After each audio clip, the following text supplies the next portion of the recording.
Hey guys, welcome to Priceless B Movies. I'm your host, Colin Price, and man, it's been a while, hasn't it?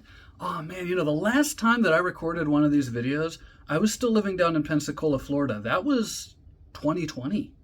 Now, I wasn't there for very long. To be honest, it just wasn't the best experience in a lot of ways. I'm really happy to be back in Champaign, Illinois, where I was born, raised, where I ultimately feel like I kind of belong. However, having said that, I think a lot of it is just kind of a divide between the North and the South. There's just certain things you find up in the northern states that are very different from things you find in the southern states. Just kind of like, what's your idea of a good time? For me, it's kind of the nightlife. I've always been kind of the neon disease. I'm part of that vampire set. I just love the nighttime. And, that's fine, but I'd rather be in a bar shooting pool than necessarily by a campfire. Not that I have a problem with that, it's just a matter of preference. I honestly don't know if I could ever tap into that side of myself any more than I already have. I feel like it would take a lot. The South will rise, the South will rise, the South is gonna rise again.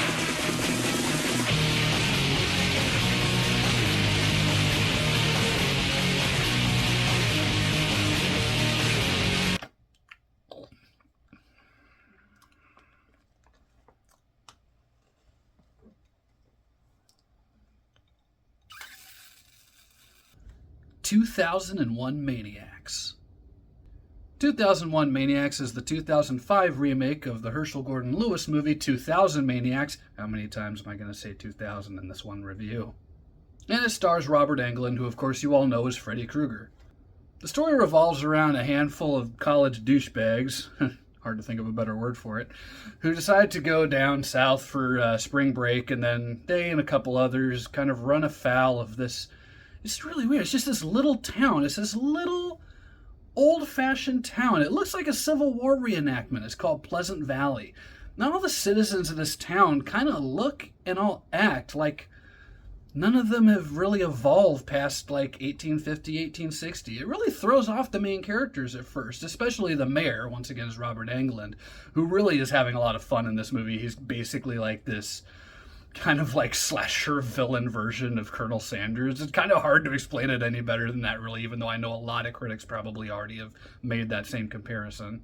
But anyway, the citizens of Pleasant Valley convince these northern folk to stay in their town for their Guts and Glory Jubilee, which supposedly is going to end with a huge feast, with a huge barbecue.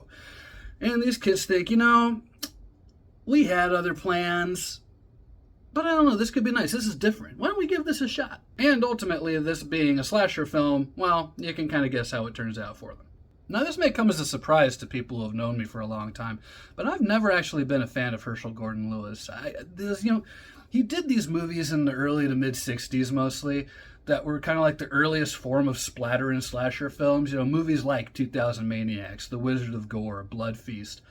And I did go through a phase back in like 2006, 2007 where I rented all these and, checked them out. And I just was never particularly won over by it. I can appreciate it was like the first attempt at this kind of thing. But in retrospect, it really feels like a first attempt at something. Nothing about these movies is particularly polished or well done.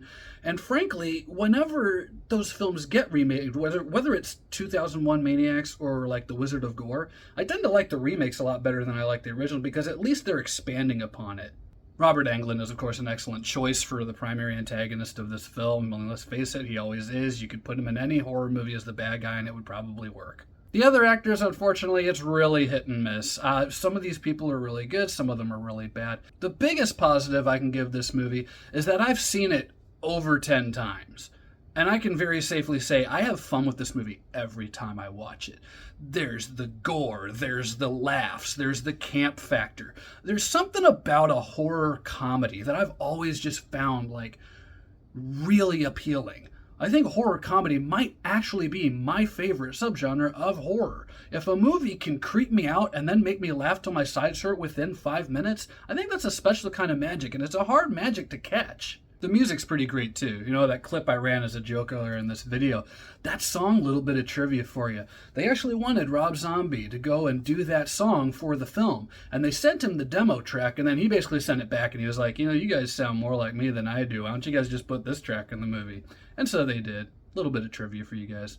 As for the gore, because I feel like we do have to talk about that when we're talking about this kind of movie, it's pretty decent. There's definitely some CG shots that didn't look convincing in 2005 when this came out. They certainly don't look convincing today.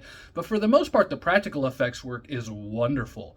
That's kind of one of the things I love to see when I know it's like a lower budget film. Today we have like the Terrifier movies are the perfect example of this, where there's hardly any money going into this, but you can tell the vast majority of it is going to the makeup and gore effects, and the movie's all the better for it. It's just nice to see. As far as negatives, outside of just like I said earlier, like some of the cast isn't all that great, there isn't really a whole lot. I don't think you go to a movie like this for the acting. I mean, I feel as a critic, it's part of my job to bring that up at some point.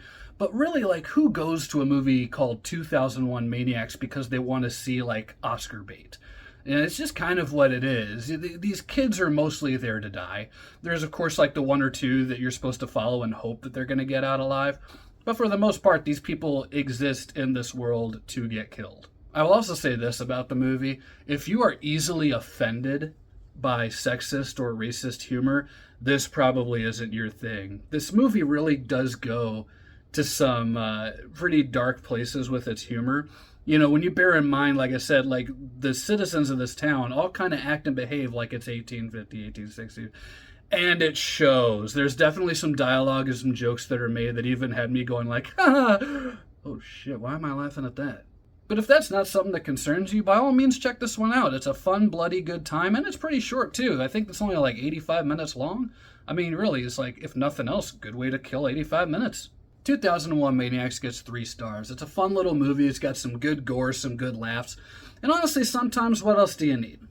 That was my review of 2001 Maniacs. Stay tuned, I got a lot more coming. Thank you for watching Priceless B Movies.